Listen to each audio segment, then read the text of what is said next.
Have you ever walked into a place and felt this weird sense of already having been there or met someone and felt like you've known them forever? Oh, yeah, totally.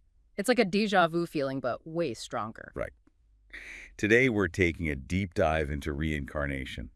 The idea that we might have lived lives before this one. And to explore this idea, we've got two seriously interesting stories to unpack. It's going to be fascinating to see what evidence they bring to the table and what we can learn from it. Absolutely.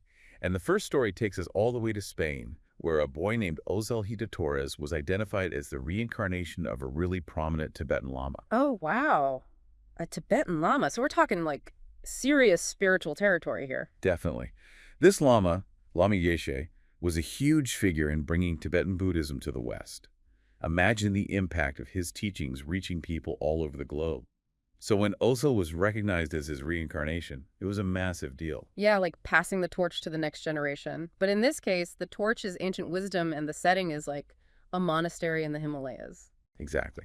And Ozel, at just a tiny age, is immersed in this world of rituals, meditation, and discipline. Pretty different from the average childhood, right? Totally. Think about the Dalai Lama. These kids, recognized as spiritual leaders from such a young age, grow up in a totally unique environment focused on spiritual development. Right. But here's the twist. As a teenager, Osil decides to leave the monastery. He wants a life outside those walls. What do you think could lead someone to walk away from such a significant role? Well, reincarnation doesn't, erase a person's individual desires, right? Maybe he also felt this pull towards experiences that he just couldn't have in the monastery. Maybe he felt like he was living someone else's life. Yeah, it raises some big questions about identity and the need to create your own path, even if it goes against expectations. And imagine the culture shock going from a Tibetan monastery to, say, a busy city in Spain. That's a huge adjustment. Yeah, talk about a different world. But even after leaving that monastic life, Osil kept expressing his spirituality, just in different ways, through filmmaking and environmental activism. It's interesting how his spiritual expression evolved. What do you think that says about spiritual growth, especially in a world that's constantly changing? I think it shows that spirituality isn't a one-size-fits-all kind of thing. It's a journey that can take so many forms. I like that. A journey that can take many forms. Now, let's switch gears and head to India, where our second story takes us into the world of Shanti Devi, a woman with a very different experience of reincarnation. Ah, okay, so a different perspective on this whole reincarnation thing. Exactly. Shanti Devi's story centers on vivid past life memories that seem to just appear out of nowhere. Unlike Osel, there's no formal recognition or anything like that. So a more spontaneous kind of remembering. I'm curious to hear more about this. Yeah, it really makes you think, what brings those memories to the surface? Is there some kind of trigger? Right. It's a total mystery. But for Shanti Devi, it all started when she was super young, just a little girl. She started talking about these incredibly detailed memories of a past life. And not just vague feelings, but specific stuff, like names and places. Wow, so not just a general sense of familiarity, but actual detail. Yeah, it's wild. She claimed to have lived in Mathura, a city miles and miles from where she grew up in Delhi. She even described her husband in detail, right down to a wart near his ear. Oh, wart. That's so specific. I know, right?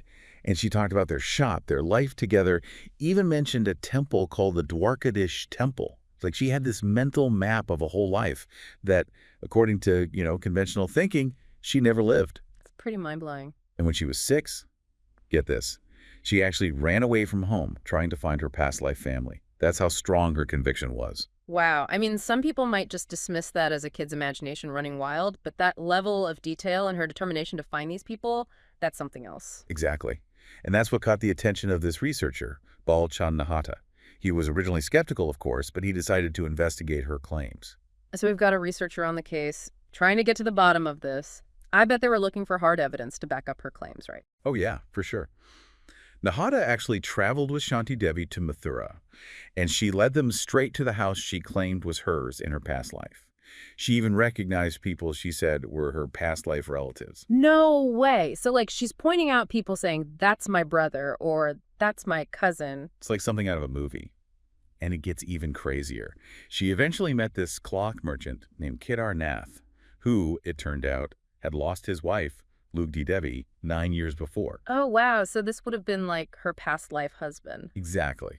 And at first, Kedar Nath was skeptical. but he was blown away by Shanti Devi's knowledge of their life together. She knew things that, supposedly, only Ludi Devi could have known. Okay, so this is starting to sound less like coincidence and more like, well, maybe there's something real to her story. Right.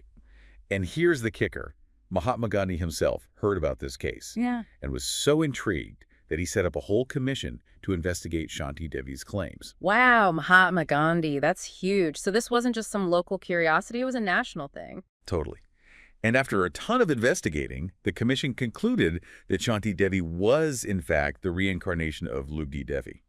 So we've got two really different narratives here. Osul, the recognized reincarnation of a lama who chooses to break free from that path, and Shanti Devi, who's thrust into this whole past life situation without any warning. What common threads do you see between these two?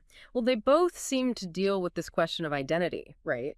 But from totally opposite directions.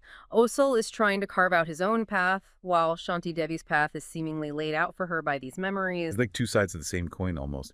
What do you think that tells us about the self, especially if we consider the possibility of multiple lifetimes?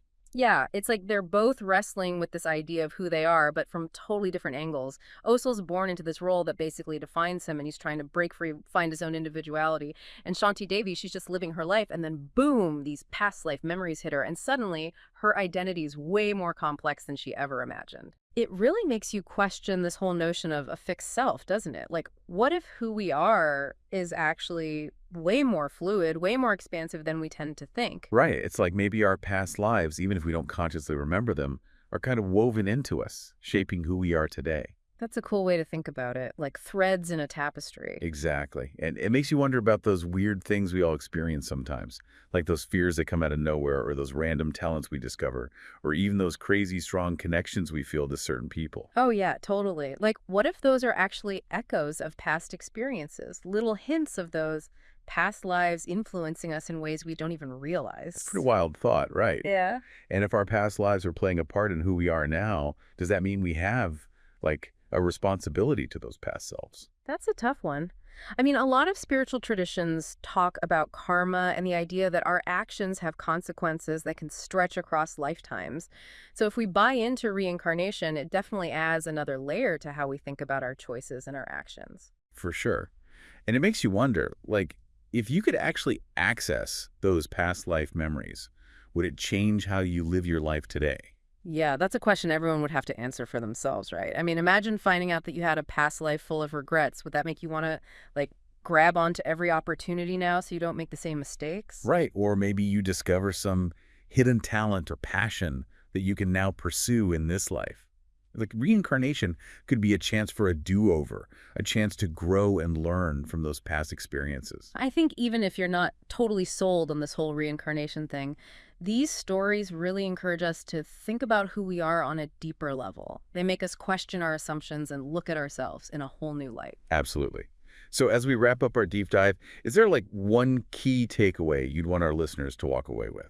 I think the biggest thing is just to stay open to the mystery. Keep asking questions, keep exploring, and don't be afraid to challenge the things you think you know about yourself and the world. Love it. Embrace the mystery, right? Exactly, because even if we don't have all the answers, the journey of exploration is where the real magic happens. It's a chance to learn and grow and connect with something bigger than ourselves. Well said.